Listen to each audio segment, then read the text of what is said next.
தான் மட்டும் வாழ்ந்தால் போதும் என்று நினைக்கிறவர்கள் உண்டு.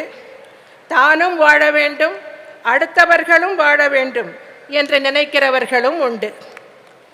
எப்படியாவது தான் மட்டும் வாழ்ந்தால் போதும் என்று நினைக்கிறவர்கள் எப்போதும் அவர்களுடைய வளர்ச்சிக்கு தடையாக இருக்கிறவர்களை மட்டுமல்லாமல் தனக்கு போட்டியாக இருப்பவர் என கருதப்படுபவரையும் அழித்துவிட வேண்டும் என்று நினைப்பார்கள்.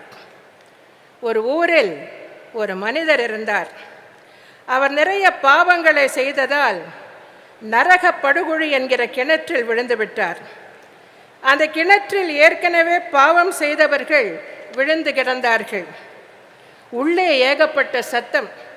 இப்பொழுது விழுந்த அந்த மனிதரின் சத்தம் கொஞ்சம் அதிகமாக இருந்தது. அந்த கிணற்றுக்கு பக்கத்தில் ஒரு மகான் இருந்தார். இந்த மனிதர் போடுகின்ற சத்தம் அதிகமாக கேட்டதும் கிணற்றை எட்டி பார்த்தார் அந்த மகான். மகானை பார்த்தவுடன் அந்த மனிதர், சுவாமி, என்னை காப்பாற்றுங்கள் என்று கத்தினார்.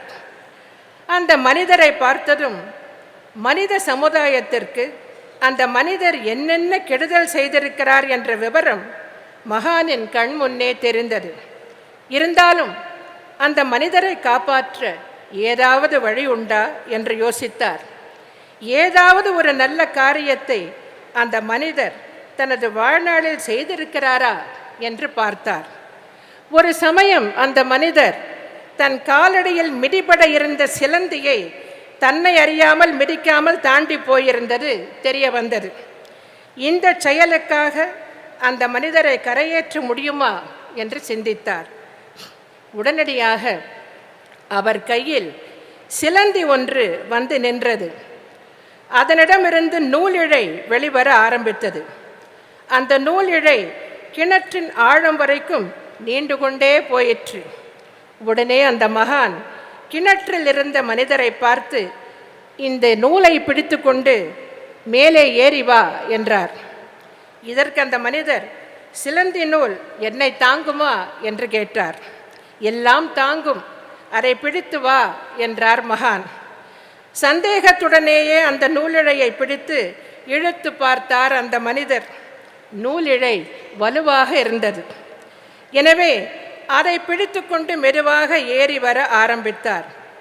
பாதி தூரம் வந்தவுடன் அந்த மனிதரின் காலுக்கு கீழே கொஞ்சம் சத்தம் கேட்டது. கீழே குனிந்து பார்த்தார் அந்த மனிதர். வேறு சிலரும் அந்த நூலிழையை பிடித்து கொண்டு மேலே வந்து கொண்டிருந்தார்கள். உடனே அந்த மனிதருக்கு கோபம் வந்தது.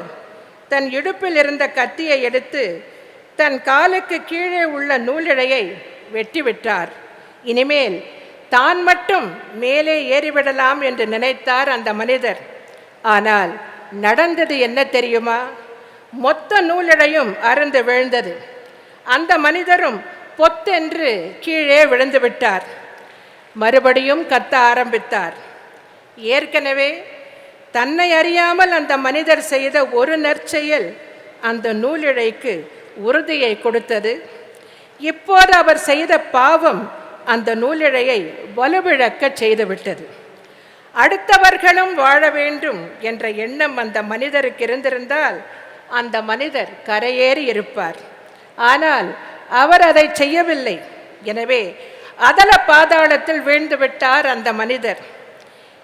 திரைப்படத்துறையால் தானும் தன் குடும்பமும் மட்டும் செழிப்படைய வேண்டும் என்று நினைத்தவர்கள் இந்த நிலைமையில்தான் இன்று இருக்கிறார்கள்.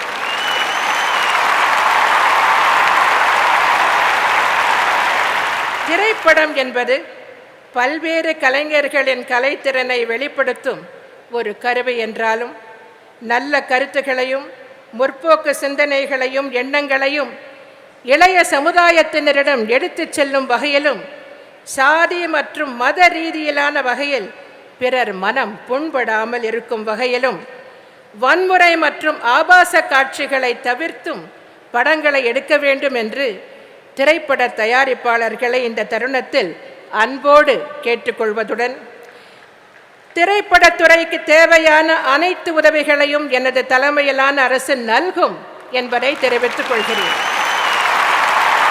இந்த நன்னாளில் இந்திய திரையுலகம் மேன்மேலும் வளர்ச்சி பெற வேண்டும், திரைப்பட தொழிலாளர்கள் எல்லா நலமும் வளமும் பெற்று மகிழ்ச்சியோடு வாழ வேண்டும் என்று மனதார வாழ்த்தி, அண்ணா நாமம் வாழ்க, புரட்சித் தலைவர் எம்ஜிஆர் நாமம் வாழ்க என்று கூறி விடைபெறுகிறேன்.